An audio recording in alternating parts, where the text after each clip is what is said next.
What's up? It's your favorite attorney, Attorney Allie Booker. We're doing our strategy meeting. We're getting ready for courts. Order. Let's get class started. Now you already know when you see me standing up, we're strategizing, we are teaching, okay? Because we got to get ready for our case.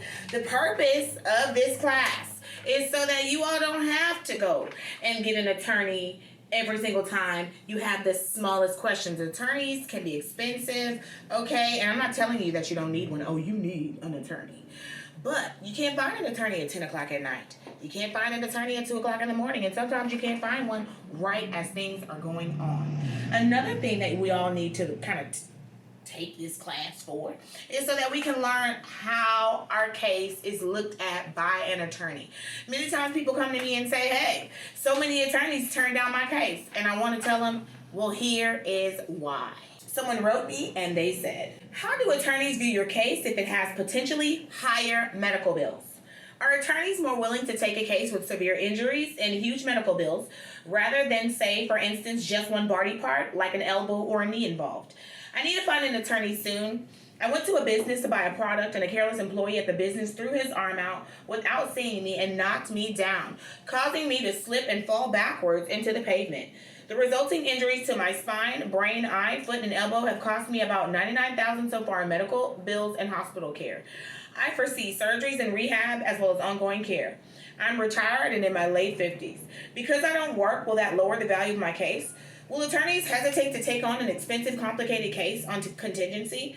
I have so many questions. I've never sued one day in my life. I feel like they're responsible and they should pay, but I'm afraid attorneys won't take my case or that it might be too costly. I've suffered financial damages.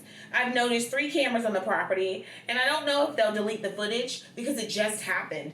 The manager kept saying I can't sue the company, I have to sue their employee, which sounds crazy to me. Any advice? Let's go, y'all. Let's get a crack-a-lack in. So, yes, attorneys like cases with lots of injuries. Why? Because the bigger the injury, most of the time, the more the medical bills, and that means more pay for the attorney. Okay? But there are times that you can have one injury. That equals to a whole lot of money. So it does not matter what type of or how many injuries you have, just as long as they equal out to what the case is worth. An attorney's work and grit that they put into the case has to make sense.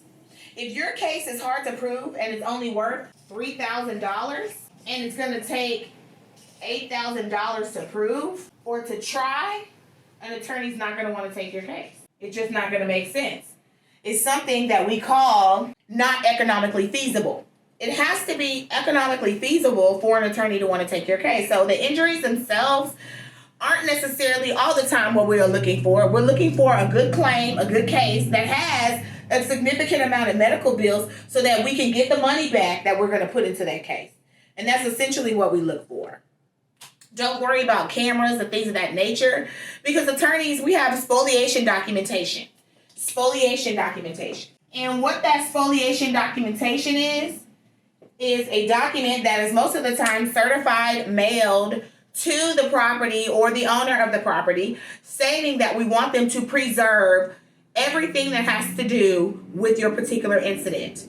We may be asking them to preserve cameras, written documentation, statements, witness statements, written or oral, paperwork. There are many times when something happens at a business, the common and customary procedure is for an individual to fill out a report, an injury report, or a report of some type. We'll ask them to save that report. We'll also ask them to save all communications that are dealing with that particular incident.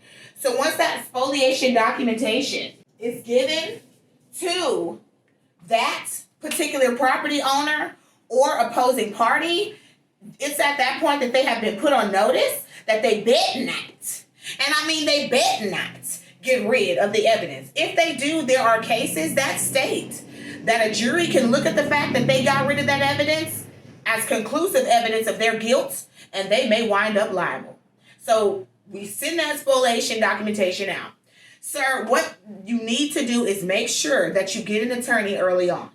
A lot of the things that people want to do is try to fight that case themselves.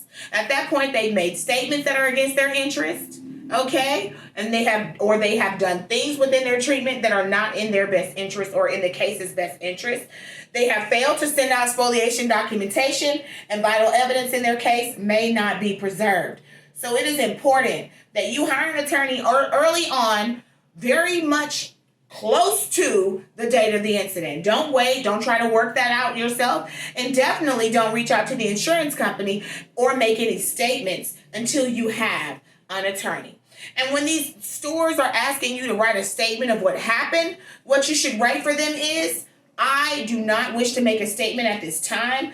I will make a statement at a later date. And that's it. You don't have to write what happened, because anything that you say can and will be used against you in the court of law. And that's not just in criminal law. That's going to be on the civil side as well. So, sir, what you need to do is get an attorney, because you are way outside of your league with $100,000 in medical bills and no attorney. That's the first thing. Second of all, you need to hurry up and get somebody so that we can send out that spoliation documentation to preserve that evidence. And third, you need to let us worry about whether or not we believe this is a case that is economically feasible. That's not for you to decide. That's for an attorney to decide. And so you got to go get one so that the person can decide. Don't sit on a case, because there are attorneys that won't take your case once you, boop, plop that butt down and sit on it. Okay? With that being said, y'all, class is going to be released, okay? It'll resume later. Order in the court. Court is now released. I think it's time I made that call. I'm locked up and facing charges. Who gon' fight these cases for me? I called Booker Law Firm. They got the job done. They were right there for me. For more information, contact the Booker Law Firm at 713-292-2225.